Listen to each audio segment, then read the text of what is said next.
There was an extra fork on the table. That's the first thing I noticed. Not the candlelight, not the soft jazz humming through the restaurant, not even the way her phone was face down for the first time in months. Just that extra fork. Maybe it was a mistake. Maybe the waiter set it there by accident. But that damn fork felt like a warning, like a seat had been reserved for a version of me I could never become. The man she wished I was. She was laughing. I remember that clearly. A quiet, effortless laugh that sounded like it belonged to someone who had nothing to lose. It wasn't meant for me. I was in the hallway just outside the dining room, halfway between pretending I needed the restroom and trying to fix the button on my sleeve that kept coming undone. That's when I heard her. Her voice floated through the cracked door. I mean, yeah, he's sweet, but I'll never love him like I loved Mason. It's just different. Real. A pause. Another laugh. And the best part? He has no clue. I didn't flinch. I didn't storm in. I didn't cry. I stared at that stupid button. Then I walked back through the hallway, past our table, straight out the front door into the cold. No jacket. No wallet. Just silence wrapping around my neck like a scarf I didn't ask for. I walked for blocks. Free streets. Past a bakery I proposed in front of. Past a park bench we'd once carved our initials into. Past my reflection in a dark window that looked more like a shadow than a man. I stopped only when my feet started to hurt. And even then, I couldn't figure out if it was from walking or from trying too hard to hold everything in. She'd said it. Clear as crystal. I'd never be loved the way he was. The worst part? Mason wasn't some mysterious old flame. He was a name I knew all too well. A mistake she swore she'd left behind. A chapter she said she'd closed. And here she was, years later, still comparing every breath I took to the way he made her feel. I wish I could say I was surprised. But truthfully, I think I'd always known. The way she smiled at her phone when she thought I wasn't looking. The way her hugs started to feel like goodbyes. The way our conversations turned into chore charts. Still, hearing it confirmed, that broke something I didn't even know I was still protecting. And that's just where it began. Because what happened next wasn't just betrayal. It was layers, deep ones. Old journals. Hotel receipts. Names that weren't mine spoken in the middle of the night. And eventually, a message meant for someone else, sent to my phone by mistake. That's when I realized I hadn't been living in ignorance. I'd been living in a performance where I wasn't even the lead. The day after I left the restaurant, I woke up on the floor of my apartment's guest room. A room I'd only ever used to store boxes and guilt. My back ached, my neck was stiff, and I couldn't remember falling asleep. The events of the night before were like water slipping through my fingers, but her voice, that sentence, was tattooed across my brain. I'll never love him like I loved Mason. That one line had done more damage than any confession of infidelity could. Because it wasn't just about betrayal. It was about permanence. I could have forgiven a mistake, but not knowing I was second place in my own marriage, that was something else entirely.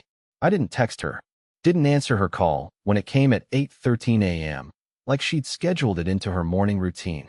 I just stared at the screen as it buzzed once, twice, then fell silent.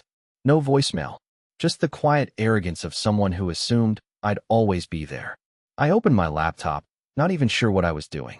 I had no plan, just an ache in my chest and the kind of tension in my gut that warned something was coming. I didn't have to wait long. Around 11:40 a.m., my phone pinged with a text from Clarice. Or at least, it looked like it was from her. But it wasn't meant for me. Last night was electric. Can't stop thinking about you. If he had any clue, he'd fall apart. See, I read it 3 times before I realized she had sent it to me by accident. My name wasn't even in the message. Just he. That faceless, clueless he. The person I had apparently become in her other life. My hands were shaking. Not with rage. Not yet. It was something worse, a kind of sadness that made your limbs feel hollow. I didn't even have the strength to stand. I sat on the edge of the bed, staring at that message, and for the first time in a long time, I let my thoughts go somewhere they hadn't dared to visit in years. What if I walked away and didn't come back? I wanted to reply. Something cold. Something that would slice through her lies like glass. But I didn't. I simply took a screenshot, saved it in a folder labeled See Truth, and turned my phone off. I was done with guessing. I needed to know everything. So I did what I had never done in our marriage. I went through her emails. Her laptop was synced to her cloud, and when I logged into our shared drive, I found things I should have seen long ago.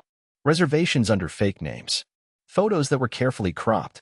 but I recognized the blurred edge of his leather jacket.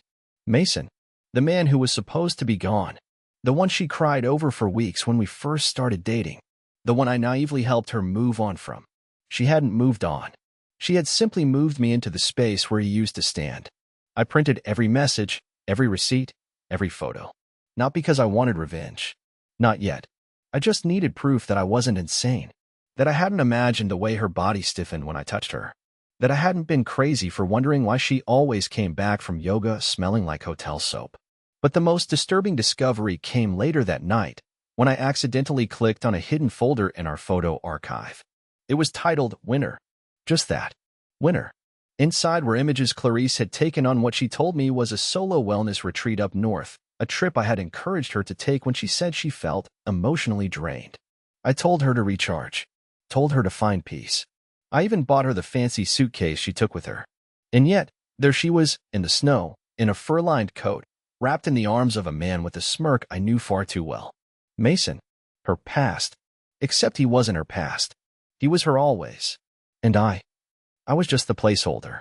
I didn't sleep that night either. But this time, I wasn't just broken. I was planning. 2 days. That's how long I kept up the act. 2 days of answering her texts with empty words. 2 days of letting her kiss my cheek while I flinched just enough for her not to notice. 2 days of pretending I hadn't seen the message meant for someone else. 2 days of becoming a version of myself I didn't recognize, the quiet one, the calculating one, the man who looked her in the eye and nodded while silently preparing to break every illusion she'd wrapped around us like silk. On the 3rd day, I told her I was organizing a weekend getaway for us, something spontaneous, something just for us. Her eyes lit up like I just offered her a brand new ring. I'll never forget that reaction. Not because she was happy, but because for a moment, I saw the exact moment her brain clicked into strategy mode. Her smile became too perfect. Her hand found my wrist too quickly. She kissed me with just a little too much enthusiasm. She thought she'd won. That I was still clueless. The plan was simple.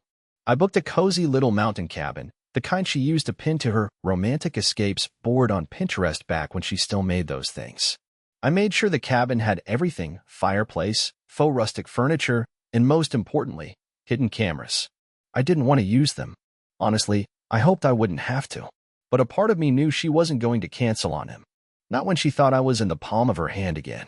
I just needed to see if she'd try to sneak him in. Or text him. Or vanish for a hike while I was out getting groceries. I needed to give her enough space to expose herself. On the drive up, she talked more than she had in months. Stories about coworkers I didn't care about, TikToks she'd saved, a weird dream she had about a beach that turned into a library. I nodded. I smiled. I kept both hands on the wheel because I was scared if I looked at her too long, the resentment inside me would spill out onto the dash. When we arrived, she ran into the cabin like a child seeing Disneyland. Gasped at the fireplace. Took a video of the view. Posed by the window, silhouetted by the pines. Then she hugged me, hard, and whispered, "This is exactly what we needed." And for a moment, just a moment, I felt dizzy. Like maybe I'd imagined everything. Like maybe she really had changed. Like maybe I was just a damaged, overly suspicious man clinging to paranoia to make sense of the emptiness in my chest. But the moment I left the cabin under the pretense of grabbing groceries, she proved me right. I parked a few blocks away and pulled up the cabin's private security feed on my phone. The cameras weren't invasive, just a few discrete angles in common areas: the living room, the porch, the hallway. Enough to track movement, not enough to invade privacy in a way that crossed a line. I'd already convinced myself that if she spent the entire afternoon alone, I'd delete the footage, apologize to myself, and take the first step toward rebuilding what we had. That didn't happen. 10 minutes after I left, she was on the phone. I couldn't hear her words, but I didn't need to. The way she paced, the way she checked the front window, the way she changed her outfit twice, once from cozy cabin sweater to something tighter, more polished. She sprayed perfume. The same one she wore on our anniversary last year. Then she waited near the door like a teenager waiting for her ride to prom. 27 minutes in, a car pulled up. He got out, casual as ever, like he owned the mountain air. "Mason." Clarice opened the door and threw herself into his arms so hard they nearly knocked over the coat rack. He kissed her like no one was watching. And she kissed him back like I didn't exist. The worst part wasn't the betrayal. It wasn't even the fact that she brought him to our so-called healing weekend. It was that she looked happier in that moment than she had in the last year with me. Giddy. Alive. The kind of joy she only performed with me but never truly felt. I didn't go back to the cabin that night. I drove to a motel 2 towns over and tried to pretend my heart wasn't on fire. I watched the feed like a man staring at the last hour of his old life. They cooked together, danced, watched a movie. She even wore my hoodie, the one I thought meant something. When he fell asleep on the couch, she curled beside him like they were puzzle pieces that had never been apart. I didn't cry. I wrote. I wrote everything down. Every detail. Every timestamp. Every lie exposed in high definition. Because I knew what came next wasn't going to be a confrontation. It was going to be an ending. And I was finally ready to write it myself. I didn't sleep that night. Not out of rage, not from shock, but from clarity. I saw everything now with a kind of brutal precision. The lies weren't subtle, weren't clever. They were lazy. They relied on me being too passive, too trusting, too eager to preserve a marriage built on fiction. And for a long time, I played my role perfectly, the dependable husband with blinders on. But when the curtain finally fell, it didn't collapse on accident. I pulled it down myself. By morning, the fog outside the motel window matched the heaviness in my chest. I made myself coffee from the crusty machine in the corner and stared at the wall for 15 minutes before deciding what to do next. My hands were steady. That surprised me. I expected shaking, maybe even panic. But I felt focused. Like the part of me that used to panic was gone now. Burned away. Clarice texted around 9:04 a.m. Where are you? Everything okay? The irony made me chuckle. I could almost hear the innocent lilt in her voice, the pretend concern. I didn't answer. I let her marinate in silence. Let her pace around the cabin pretending to be confused, maybe even worried. The silence wasn't just a delay, it was the first crack in the mirror she'd built around herself. By noon, I was back in town. I didn't go to the cabin. I went to our house. Our home, as she used to call it. I packed with quiet efficiency. Not everything, just what I needed. My laptop, important documents, a few clothes. I wasn't storming out in drama. I was evacuating with intent. I wasn't taking the memories, just the things that would help me build new ones. Then I placed the envelope on the kitchen table. Thick, heavy, impossible to ignore. Inside was a printed copy of the reservation I'd made for the cabin, the one I paid for, planned, dreamed about making a turning point. Attached to it was a full transcript I'd written from the footage. I didn't include screenshots. I didn't need to. Her imagination would fill in the gaps far worse than any image ever could. And beneath that, a short note written in my own awkward, slanted handwriting. You don't have to choose between us anymore. You already did. I just finally stopped pretending not to see it. Please don't contact me. I'll handle the legal part. I left the key beside it and walked out. It wasn't revenge. Not yet. It was release. I didn't tell her where I went. She didn't deserve that part of me anymore. But I wasn't done. Not with Mason. I still had one more thing to do, not to hurt, but to understand. To figure out how deep the rot went. Was it just Clarice's betrayal, or was there something more? Something planned? Orchestrated? Because 2 years ago, I'd helped Mason get a job. Yeah, I was the idiot who rewrote his resume, vouched for him at a tech firm I'd worked for during COVID. He was unemployed, getting his life back together. Clarice swore she was just being kind. He's not my past anymore, she'd said. I just want to help him land on his feet. And like a fool, I shook his hand and gave him a second chance. Now, I needed to look back and see how long they'd been playing me.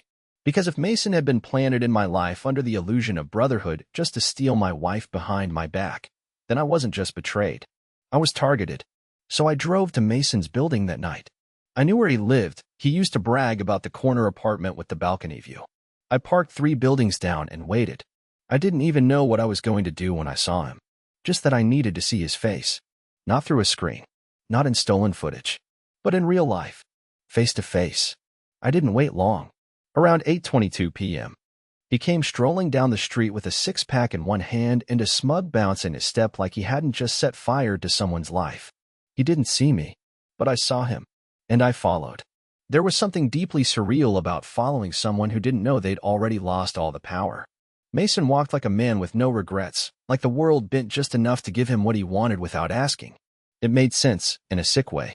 Clarice had handed him my life in pieces, my time, my trust, my marriage, and he'd accepted it like a prize he thought he deserved. I kept my distance, careful not to draw attention. He strolled into his building like he owned it, not even glancing over his shoulder. I waited 5 minutes. My heart should have been racing, but it wasn't. I was past that. I'd passed the threshold of panic and landed somewhere much colder, somewhere mechanical. I was going to knock. I was going to look him in the eye. And I was going to ask him one question. Why? Why me? Why her? Why now? And maybe, just maybe, he'd answer. The elevator smelled like damp carpet and desperation. It crawled to the 3rd floor like it resented me. I found apartment 3C easily. Same wreath on the door from last fall. The one Clarice complimented when we visited for dinner. I remember standing on that same threshold once, holding a bottle of wine I couldn't pronounce, trying to impress a man I didn't know was already planning to take everything from me. I knocked. Footsteps. Then a pause. The door opened. And there he was, in all his cocky, casually dressed glory. Mason. It took him a full second to register me. Then another to decide whether to look amused or concerned. Ellery, he said, squinting like I'd been beamed in from another dimension. You good, man? I didn't answer. I just stared at him, long enough to make him shift his weight uncomfortably. His smile faltered. Look, he added, if this is about Clarice. It's exactly about her, I cut in. My voice surprised me, even cold, rehearsed. I know. About everything. He blinked. Tried to recover. Hey, I don't know what she told you. You don't need to, I said. I saw it. I heard it. And I saved it. He exhaled through his nose, stepped back like I might hit him. Okay, so, what do you want? You here to swing at me or lecture me or... I want to know when it started, I interrupted. That's it. You give me the truth. I walk away and never look you in the eye again. He hesitated, then shrugged. The night of Beckett's engagement party, he said. She texted me that night. Said she missed me. Said she couldn't fake it with you anymore. My stomach turned. That night? The night she laughed with her friends and said she'd never loved me like she loved him. So it wasn't just words. It was a warning shot, one I didn't recognize in time. She told me you'd gotten too boring, he went on. That you were safe, but not real. That she needed fire. That she couldn't breathe around you anymore. I wanted to punch him. Not because of what he did, but because of how confidently he said it. Like he believed every word. Like he thought I deserved it. You know, I said slowly, I gave you that job. You know that, right? I wrote your reference. I fixed your resume. I trusted you. He had the nerve to smirk. I didn't ask you to, he said. You were just playing the nice guy. That's what you do. You hold the door open while someone else walks through it. That did it. I didn't punch him. I didn't scream. I just smiled. A smile I didn't feel, but one that made him step back. Because I wasn't the weak one anymore. I wasn't the safe option or the backup plan or the guy who looked the other way. I was the man who knew everything, and he had no idea what I was going to do with it. I hope you enjoyed it, I said quietly. Because the final act hasn't even started. Then I turned and walked down that hallway like it belonged to me. I didn't know exactly what I meant when I said that. Not yet. But in the elevator, I pulled out my phone, opened the folder titled See Truth, and started uploading. Every message. Every photo. Every lie. Clarice had made her choices in private. I was going to let the world see them in public. The beauty of betrayal is that it does most of the work for you. You don't need fireworks. You don't need revenge fantasies or dramatic speeches. When the truth is ugly enough, all you have to do is lift the curtain and step back. It devours everything on its own. I never planned to make anything public. That's the part people always get wrong. They think you hit a point where you want to hurt them. But the truth is, I just didn't want to protect her anymore. I didn't want to carry her secrets like they were mine. I was done shielding a woman who never once thought to shield me. The first step was small. I sent one email. No mass forwarding. No blind carbon copies. Just a simple message with attachments sent to one person, Beckett. The same Beckett whose engagement party was the setting for the night this whole mess truly began. I kept the body of the email short. 5 words. Just thought you should know. He opened it within minutes. No reply. No question. Just silence. But I didn't need confirmation. I knew Beckett well enough to trust he wouldn't keep that kind of information to himself. By the end of the day, Clarice's world started to fold in on itself like wet paper. I got the first call around 7 p.m. Her sister, Annabelle. She sounded panicked. I didn't answer. Then came 2 missed calls from a number I didn't recognize. I later found out it was her yoga studio, the one she used as a cover story for those hotel afternoons. Guess someone in her circle figured out that Clarice's spiritual retreats had been less about finding inner peace and more about reruns with her ex. Then came Clarice's texts. Dozens of them. The first one was mild. Ellery, what the hell is going on? Then came, why are people calling me about Mason? Then, you had no right. This is private. That one made me laugh. Private? Was it private when she whispered her feelings about Mason while I was in the next room? Private when she kissed him on the porch of the cabin I paid for? Private when she told him I was boring, small, invisible? No. It stopped being private the moment she made me into a joke. But I wasn't cruel. Not even then. I never posted anything publicly. I never said her name. What I did was more surgical. I chose a group of people who deserved to know the truth, her family, a few mutual friends, and Mason's ex. Yes, he had one too. And yes, she responded with an emoji I still don't understand. The files did the speaking.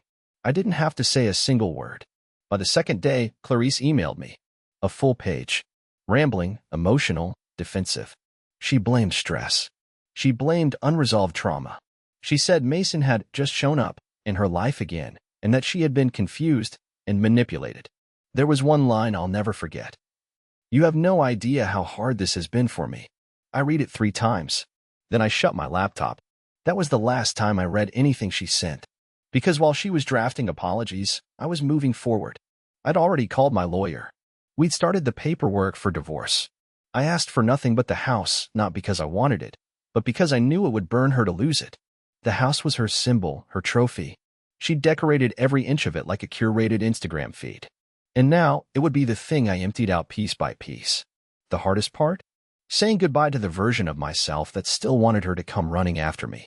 That soft, pathetic whisper inside me that hoped she'd cry, apologize, beg. He died slowly. But as the days passed and the lies unraveled without her even trying to fix them, that voice faded into silence. She didn't fight for me. She fought for her image. And when she realized she couldn't save that either, she disappeared. Packed a bag. Moved in with her mother. Mason? I heard he tried to step in, tried to play the hero. But her family wouldn't even let him through the front door. It turns out, when you build a fantasy on ashes, it doesn't take much wind to scatter it. I didn't plan to see her again. After the emails, the texts, the silent avalanche that followed the truth, I thought that was it. We were done. No farewell speech. No final fight. Just 2 people who'd let the bridge between them collapse and didn't bother to look back at the rubble. But life doesn't work that cleanly, does it? It was a Saturday morning, cold, wet, and gray, like the weather was trying to match the mood I'd been living in for weeks. I was sitting in a local cafe, the one down the street from our old house. I hadn't meant to go there. I just walked. It was muscle memory. I'd sat at that window table with her dozens of times, sharing croissants and making weekend plans, thinking we had forever mapped out ahead of us. Now I sat alone, flipping through job listings on my laptop, trying to forget how small the world felt when everything familiar had been burned to the ground. And then I saw her reflection. She stood behind me, wearing a beige coat she used to say washed her out, hair pulled into a low bun, makeup barely touched. She looked tired. Not the glamorous Clarice who used to glide through social events with effortless charm. This version of her looked human, nervous, almost afraid. I turned slowly, not saying anything. She sat down across from me without asking, which I suppose still matched the Clarice I remembered. Bold, entitled. But for once, she didn't smile. Ellery, she said softly, voice cracking a little. Please. Just 5 minutes. I said nothing. Not because I didn't have words, but because I wanted her to fill the silence first. To squirm in it. To understand that she no longer held the upper hand. She looked down at her coffee, which she hadn't ordered, then back at me like she didn't know where to start. I don't know who I am anymore, she finally said. Ever since everything came out, it's like I've been unraveling. My mom won't look at me. My friends either ghosted or told me off. And Mason, he left. That last part didn't hit me like I thought it would. I expected to feel smug, vindicated. But instead, I felt empty. Not sympathy, just an eerie kind of numbness. A man sitting across from a ghost of his former life. She kept going. I was selfish. I was stupid. I thought I could have both things, the comfort of you and the thrill of him. But it turns out I was chasing something that never existed. Mason wasn't who I remembered. And you were the only real thing. Her voice trembled at that last part. But I didn't lean in. I didn't flinch. I just looked at her, really looked, for the first time in a long time. Do you want forgiveness? I asked quietly. She hesitated. I don't know. Maybe. I just needed you to hear it from me. I nodded slowly. Well, I didn't. She blinked. That hit. I saw it land in her chest like a stone. I heard it the moment you called me boring. When you told your friends you'd never love me like you loved him. I didn't need this little sit-down to validate what I already knew. You lost me long before I walked away. Tears welled up in her eyes, but she blinked them back, jaw tight. She tried one more time. You were good to me, Ellery. I know that now. I leaned forward, voice low, steady. I wasn't just good. I was everything. And you knew that. That's what made it so easy for you to believe I'd stay no matter what. That's why you kept your world divided. Because you never thought I'd choose myself. She looked down, defeated. And I stood up. People watched us. Some likely recognized her. Maybe they'd heard the whispers. Maybe they hadn't. But I didn't care. For the first time in years, I didn't care what people thought of me, because I wasn't the one hiding anymore. I wish you healing, Clarice, I said, pulling my coat on. But I'm not your anchor anymore. Sink or swim, that's up to you. I left her there, sitting at a table that used to belong to us, staring out the same window where we once built dreams that weren't real. And I walked out into the cold, letting it bite through my sleeves like a baptism. It was over. But something else was just beginning. Healing doesn't arrive like thunder. It doesn't crash into your life all at once and make the pain vanish. It comes in glimmers, in the quiet mornings where you realize you're breathing easier, or the random Tuesday nights when the silence feels peaceful instead of crushing. That's how it started for me. Not with revenge, not with validation. Just peace, slow, awkward, beautiful peace. After that final conversation with Clarice, I didn't look back. I meant what I said. I didn't need closure wrapped in a bow or apologies scrawled in panic. I needed space. For the first time in years, I finally gave myself permission to make choices for me. Not for the marriage, not for what people expected, and definitely not for the woman who once saw me as safe. I sold the house. Not out of spite. It just didn't feel like mine anymore. Every room echoed with a version of me I didn't want to return to. I moved into a small apartment closer to the lake. Quiet place. Lots of light. No memories hiding in the corners. Just me, my dog. Yes, I adopted a rescue. His name's Birch, and the kind of quiet that lets you rebuild from the inside out. I got back into old hobbies. Photography, woodworking, even cooking. Things I had slowly let fade while trying to keep someone else happy. Turns out, I wasn't boring. I'd just buried myself trying to fit into someone else's fantasy. And people noticed. Friends I hadn't seen in years reached out. My sister flew in to visit. Even Beckett, whose party was the beginning of the end, invited me to his wedding again, and this time, I said yes. Not out of obligation, but because I wanted to show up as someone whole. One evening, a few months after everything fell apart, I ran into someone unexpected at a bookstore. Her name was Tamsin. She was standing in the philosophy section, trying to decide between two books, mumbling about how she always judged covers too harshly. We ended up talking for half an hour without realizing it. Then coffee, then a walk, then more conversations that didn't feel like performances. I didn't rush it. I wasn't trying to fill a gap or patch over old wounds. I was just living, breathing, laughing again, real, belly-deep laughs that didn't come with an aftertaste of doubt. Tamsin wasn't loud or dramatic or constantly needing to be the center of every room. She listened. She asked questions. She once told me, "You don't seem broken. You just seem like someone who had to burn down the wrong house to find the right one." And that stuck with me. Because that's exactly what happened. The betrayal hurt. It cracked my chest open and exposed every fear I'd ever had about not being enough. But it also forced me to rebuild, to choose myself, to realize that being quiet doesn't mean being weak, and that love, real love, doesn't sound like settling. So now, when I hear someone say that everything happens for a reason, I don't roll my eyes anymore. Sometimes the most painful endings are just the long way around to where you were meant to be all along. I'm not who I was before. I'm stronger, softer, and finally free.